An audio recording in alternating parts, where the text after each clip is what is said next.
क्या सड़क पर घूम रहे हैं कोरोना बम?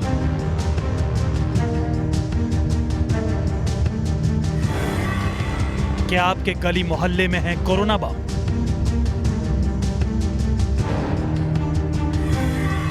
तबलीगी जमात पर खुलासे से देश हुआ सर।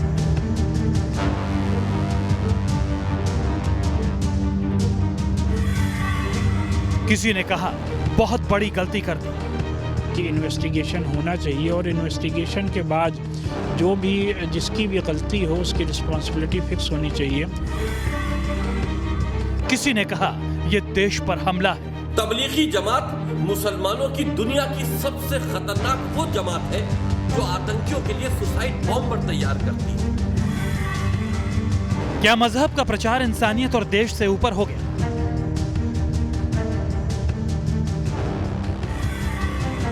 क्यों कोरोना में जान से खिलवाड़ करते रहे तबलीगी जमात वाले?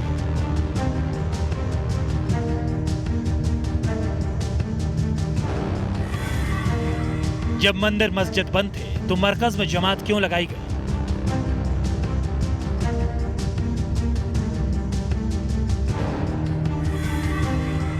क्या बस तबलीगी जमात वाले ही हैं मजहब के ठेकेदार?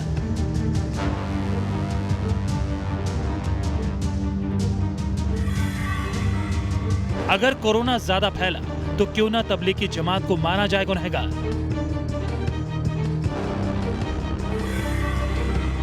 कैसे रजिस्टर से गायब हुआ तबलीगी जमात वालों का पता? बहुत से वो देश शामिल है जहां पर कोरोना पूरी तरह से फैला हुआ है। ऐसे में सबसे बड़ा सवाल यही उठता है, क्या विदेशों से आए हुए श्रद्धालु इस जमात में शामिल हुए? कैसे लॉकडाउन में भी जमा होते रहे तबलीगी जमात के लोग? आखिर खामोश क्यों बैठी थी दिल्ली पुलिस? शाहीन बाग में लोगों को बनाया, मरकज पर क्या तुष्टीकरण का रवैया अपनाया?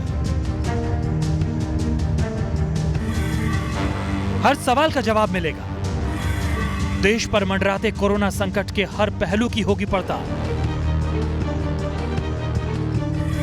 तबलीगी जमात के कोरोना कनेक्शन पर सबसे बड़ी इन्वेस्टिगेशन।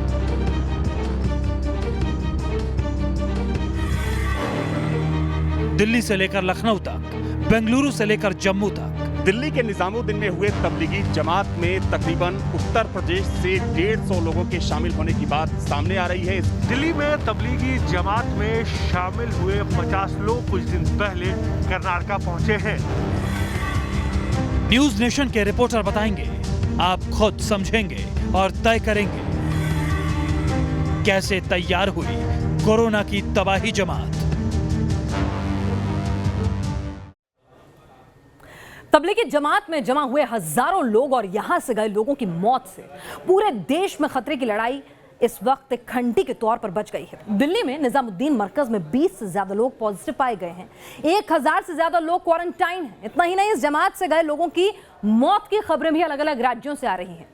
तो क्या तबलीगी जमात ने देश भर में एक कोरोना बम छोड़ दिया है? और एक नहीं, 1000 कोरोना बम छोड़ दिए हैं जो आगे दूसरे लोगों को कोरोना बम बना रहे हैं और देश के साथ गद्दारी हो रही है, जो लोगों की मौत का सबब बन रहे हैं। तबलीगी जमात से गए लोगों की तलाश में छापेमारी शुरू हो गई है।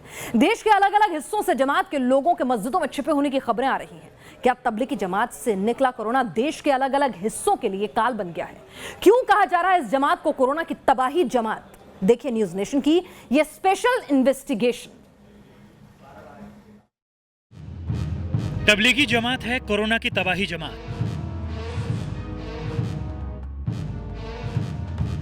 क्या तबलीगी जमात ने देश में फैलाया कोरोना का बेकाबू होता खतरा?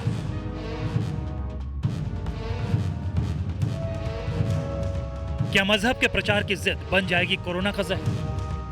निजामुद्दीन की तबलीगी जमात से 20 से ज्यादा कोरोना पॉजिटिव मरीज और 1000 से ज्यादा लोगों के क्वारंटाइन होने के बाद ऐसे ही सवाल पूरे देश के जहन में उठ रहे हैं। इन पहलुओं से जुड़े सवालों को खंगालेंगे, लेकिन पहले समझिए वो खतरा जो तबलीगी जमात से निकलकर गए लोग पैदा कर सकते हैं। सूत्रों से मिली जानकारी के मुताबिक दिल्ली में तबलीग जमात का मजहबी जलसा खत्म होने के बाद 1549 लोग निकलकर दूसरे राज्यों में पहुंच चुके हैं। यानी 1549 ऐसे लोग हैं जिनको कोरोना होने की आशंका है।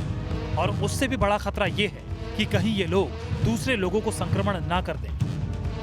कि इस मरकज़ में पहुंचने वाले सैकड़ों लोग जो इस वक्त क्वारंटाइन और अस्पतालों में लेकर जाए जा रहे हैं, क्यों उनकी जानकारी साझा नहीं की गई, क्यों उनके एड्रेस यानी पते को नोट नहीं किया गया?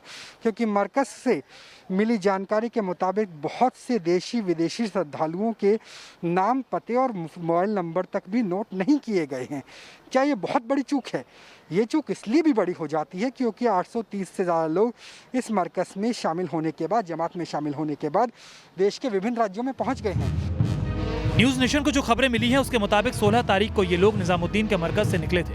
16 मार्च से अब तक 15 दिन हो चुके हैं। इस लिहाज से अगर ये माना जाए कि ये लोग कोरोना संक्रमित हो सकते हैं और रोजाना हर शख्स किसी एक शख्स के संपर्क में आकर उसे संक्रमित कर सकता है, तो एक दिन में यह आंकड़ा हो जाता है 3098। और अगर इसे 15 दिनों से गुणा कर दिया जाए तो यह आंकड़ा बन जाता है 46,470।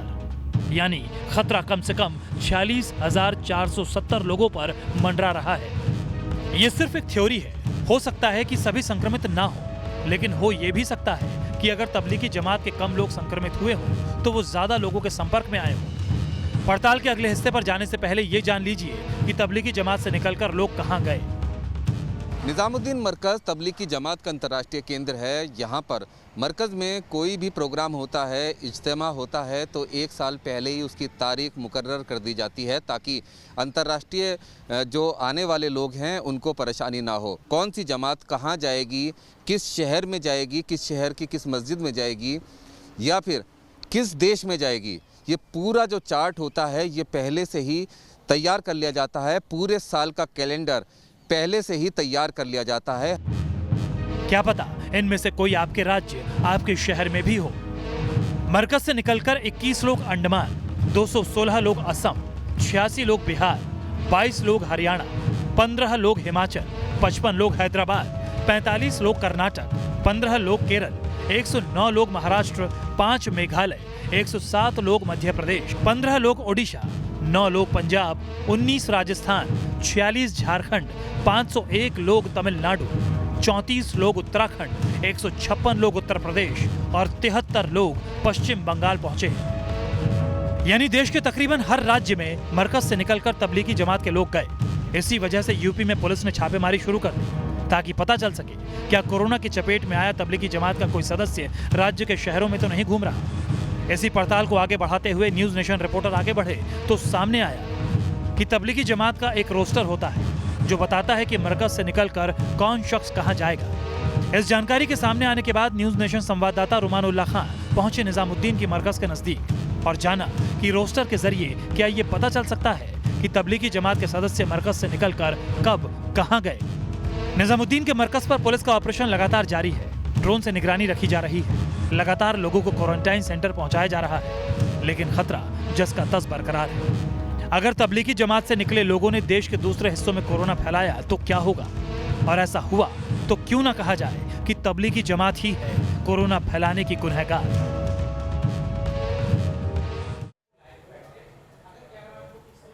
तो सवाल यह है कि कोरोना वायरस से लड़ते देश को सबसे बड़ा झटका निजामुद्दीन मरकज में हुई इस घटना से ही लगा है और खतरा इस वजह से भी बढ़ गया है क्योंकि लगातार इस मरकज में शामिल लोगों के छिपे होने की खबरें आ रही हैं। यानी पहले तो गलती की है, उसके बाद उस गुनाह को छिपाने की कोशिश हो रही है। लखनऊ से लेकर मथुरा और महाराष्ट्र के अहमदनगर तक छापेमारी हो रही है। मस्जिदों के दरवाजे खुले और इन दरवाजों से निकले निजामुद्दीन मरकज में शामिल होने वाले तबलीगी जमात के सदस्य। आज पूरे हिंदुस्तान की जुबान पर एक ही सवाल है कि जब सरकार ने कह दिया था कि इकट्ठे नहीं होना है 50 से ज्यादा लोगों को, फिर उसकी संख्या को 20 कर दिया गया था। बार बार गुजारिश हो रही थी कि अगर विदेश यात्रा से कोई आया है तो तुरंत इत्तला करे। उसके बावजूद भी आपने क्यों नहीं माना? आपने देश के साथ ये देशद्रोह जैसा काम क्यों किया, सिर्फ मजहब की खातिर?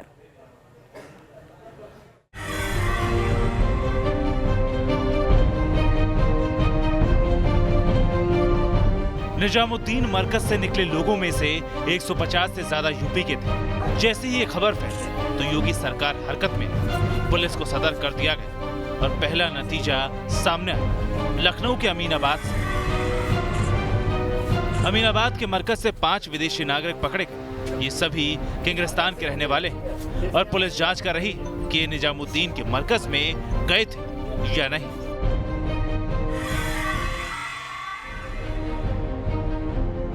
बिजनौर में तबलीगी जमात के 8 विदेशी धर्म प्रचारक धरे गए। ये सभी एक मस्जिद में ठहरे हुए थे। खबरों के मुताबिक ये सभी दिल्ली के निजामुद्दीन मरकज में भी आए थे। इंडोनेशिया से आए धर्म प्रचारकों को पुलिस ने क्वारंटाइन सेंटर भेज दिया है और मस्जिद के मौलाना के खिलाफ मुकदमा दर्ज कर लिया है।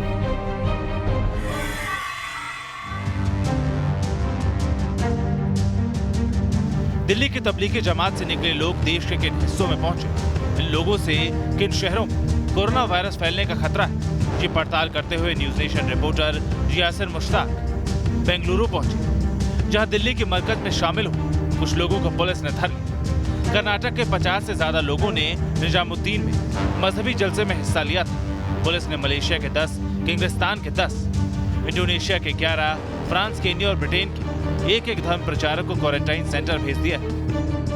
बाकी बचे लोगों की धरपकड़ के लिए कर्नाटक पुलिस लगातार कोशिश कर रही है। दिल्ली में तबलीगी जमात में शामिल हुए 50 लोग कुछ दिन पहले कर्नाटक पहुंचे हैं, जिनमें ज्यादातर लोग विदेशी हैं। जैसे ही इस कार्यक्रम में शामिल हुए कुछ लोगों की मौत कोविड-19 से होने की खबर मिली तो तुरंत कर्नाटक सरकार हरकत में आई और इन 50 लोगों में से 34 लोगों को ट्रेस कर दिया गया है, जिन्हें क्वारंटाइन में रखा गया है। न्यूज नेशन की टीम भोपाल पहुंची। भोपाल में भी पुलिस प्रशासन को शक है कि दिल्ली से आए तबलीगी जमात के लोग भोपाल या प्रदेश के दूसरे हिस्सों में मौजूद हो सकते हैं, जिसके लिए मस्जिदों की छानबीन की जा रही है। पुलिस की रिपोर्ट के मुताबिक पुलिस ने जो डाटा दिया है उसके आधार पर भोपाल की करीब 4 जो मस्जिदें हैं उनको चिन्हित किया गया है, जहां पर स्वास्थ्य विभाग की टीम पहुंची और टीम ने पहुंचकर यहां पर तमाम मस्जिदों में रुके हुए जो बाहर से लोग आए हैं उनकी प्रॉपर चेकिंग की है। तबलीगी जमात के इस मजहबी जलसे में शामिल होने के लिए देश के तकरीबन हर राज्य से लोग आए थे और इसी वजह से भारत में इन लोगों से कोरोना वायरस फैलने का खतरा बढ़ गया है। इसी को लेकर जम्मू में इन लोगों को ट्रेस करने की कवायद तेज की गई। जम्मू में पुलिस प्रशासन ने 6 ऐसे लोगों को ट्रेस किया जो दिल्ली में तबलीगी जमात के कार्यक्रम में शामिल हुए थे। ये जानकारी मिलते ही पुलिस ने पूरे इलाके को सील कर दिया। न्यूज नेशन संवाददाता शाहनवाज हुसैन उस इलाके के नजदीक पहुंचे जिसे तबलीगी जमात के सदस्यों की मौजूदगी के चलते सील किया गया था और जाना इस इलाके में क्या क्या हुआ। कोरोना वायरस लगातार जम्मू कश्मीर में फैल रहा है और अब ये फैलते फैलते गांव के इलाकों में भी पहुंच गया है। रजौरी के एक गांव में 3 लोग जो हैं वो कोरोना पॉजिटिव पाए गए हैं, जिसके बाद वहां पर उस इलाके को पूरे को रेड जोन घोषित कर दिया गया है। लेकिन उसके बाद अब जो गांव के लोग हैं उनकी कई तरह की जरूरतें हैं और उसको लेने के लिए उनको बाहर भी आना पड़ रहा है। जम्मू तक तबलीगी जमात के लोग पहुंचे तो कश्मीर पहुंचने की भी आशंका थी। इसी आशंका की तह तक पहुंचने के लिए news nation reporter Idris loan ने श्रीनगर का जायजा लिया और श्रीनगर से चौंकाने वाली खबर। श्रीनगर में कोविड-19 के चलते हुई मौत में एक वो शख्स भी शामिल था जिसने दिल्ली में तबलीगी जमात के मजहबी जलसे में हिस्सा लिया था। कश्मीर में आज 7 नए कोरोना वायरस पेशेंट्स डिटेक्ट हुए हैं। टोटल संख्या अगर हम कश्मीर की बात करें अब 21 हो गई है और आज जो 7 डिटेक्ट हुए हैं इन सभी की ट्रैवल हिस्ट्री बताई जा रही है और स्पेशली जो 4 लोग पहले डिटेक्ट हुए हैं उनका ये कहा जा रहा है कि वो उसी तबलीगी जमात का हिस्सा है जो पहला कोरोना पेशेंट श्रीनगर का था जिनकी मौत हो गई थी। उन्होंने तबलीगी जमात में जो है उसमें हिस्सा लिया था और उनके साथ जो लोग मिले थे उनमें कई ज्यादा अभी तक डिटेक्ट हुए हैं। टोटल नंबर उस तबलीगी जमात में अब 8 हो गया है। कश्मीर में हुई मौत ने साबित कर दिया कि दिल्ली के निजामुद्दीन मरकज से चला कोरोना का यह खतरा काल बन चुका है। इसको जल्द से जल्द काबू में नहीं किया गया तो ये पूरे देश के लिए संकट बन जाएगा। मजहबी प्रचार के नाम पर तबलीगी जमात के लोगों ने जो कुछ किया वो कोरोना से जूझते देश के लिए सबसे बड़ा खतरा बन गया है। जी न्यूज नेशन। तो क्यों हम तबलीगी जमात को कोरोना की तबाही जमात कह रहे हैं, आपको बता दें क्योंकि देश भर में इस तबलीगी जमात में शामिल हुए लोग जो हैं अब फैल चुके हैं और वो ना जाने खुद कोरोना वायरस के संक्रमण को कितने लोगों तक फैला रहे होंगे, क्योंकि बहुत सारे लोगों की रिपोर्ट जो है पॉजिटिव आ रही है और ये बात छिपा रहे हैं और खुद मस्जिद में जाके छिप रहे हैं। इस बीच एक और बड़ी खबर जौनपुर से है जहां पर 50 लोगों को शिया कॉलेज में क्वारंटाइन किया गया है। बताया जा रहा है कि लोग दिल्ली के निजामुद्दीन में हुई जमात में शामिल हुए थे और नोएडा और दिल्ली से 2 दिन पहले बस में सवार होकर जौनपुर पहुंच गए थे। मतलब यह है कि जिस वक्त दिल्ली के आनंद विहार से लेकर नोएडा तक लोगों की भारी भीड़ जुटी थी, उस दौरान भी ये लोग जो तबलीगी जमात का हिस्सा रहे थे, जहां पर कई ऐसे लोग मिले हैं, 500 ऐसे लोग हैं जिनमें कोरोना वायरस के संक्रमण के लक्षण हैं। 20 का टेस्ट पॉजिटिव आया है। सोचकर देखिए कि ये भी कैरियर हो सकते हैं कोरोना वायरस के। और हजारों लोग जब सड़कों पर उतर आए थे, अपने घर जाने के लिए भटक रहे थे, तो उनके संपर्क में भी आए होंगे, क्योंकि वहां तो सोशल डिस्टेंसिंग फॉलो नहीं हो रही थी। तो सोचिए ना जाने कितने लोगों को इन्होंने, इस तबाही की जमात ने इन्फेक्शन दिया होगा। वाकई में शर्मसार कर देने वाली यह हरकत है कि किस तरह से पूरा देश एकजुट होकर एक लड़ाई लड़ रहा है। जात पात, ऊंच नीच, धर्म से ऊपर उठकर पूरा देश जो है अपने ऊपर आए इस खतरे को, इस काल को दूर करने के लिए कोशिश कर रहा है। वहां पर तबलीगी जमात के निकले लोग पूरे देश में फैल चुके हैं और अभी भी छिपा रहे हैं कि वो तबलीगी जमात के इस कार्यक्रम में शामिल हुए थे। मस्जिदों में छिपते फिर रहे हैं। क्यों ना इन्हें देश का, इंसानियत का गुनहगार कहा जाए। इन लोगों ने किस किस को कोरोना का संक्रमण दिया, ये कोई नहीं जानता। सवाल सिर्फ इस खतरे से जुड़ा नहीं, सवाल ये भी है कि तबलीगी जमात ने कोरोना के खतरे के दौरान लॉकडाउन और घरों के अंदर रहने की अपील के बावजूद भीड़ को एक जगह जमा क्यों होने दिया। क्या मजहबी जलसा इतना जरूरी था कि देश जाए ताक पर, इंसानियत जाए ताक पर, जान जाए ताक पर, बस वो जलसा होना चाहिए? क्या ये सोच एक मजहब के चलते सही है?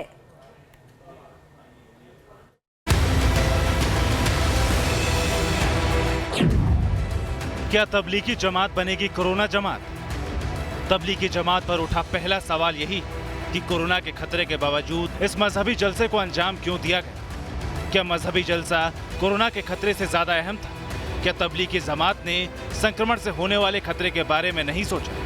इस सवाल को लेकर तबलीगी जमात के नुमाइंदों से जवाब आया कि लॉकडाउन से पहले यानी 15 तारीख तक मजहबी जलसा खत्म हो चुका था। इस जवाब पर भी सवाल उठता है, जब कोरोना पूरी दुनिया में फैला था तो तबलीगी जमात ने ऐसे बड़े आयोजन को अंजाम क्यों दिया? ऐसे कई सवाल हैं जो अब तबलीगी जमात की इस करतूत को लेकर उठ रहे हैं। क्या तबलीगी जमात बनेगी कोरोना जमात?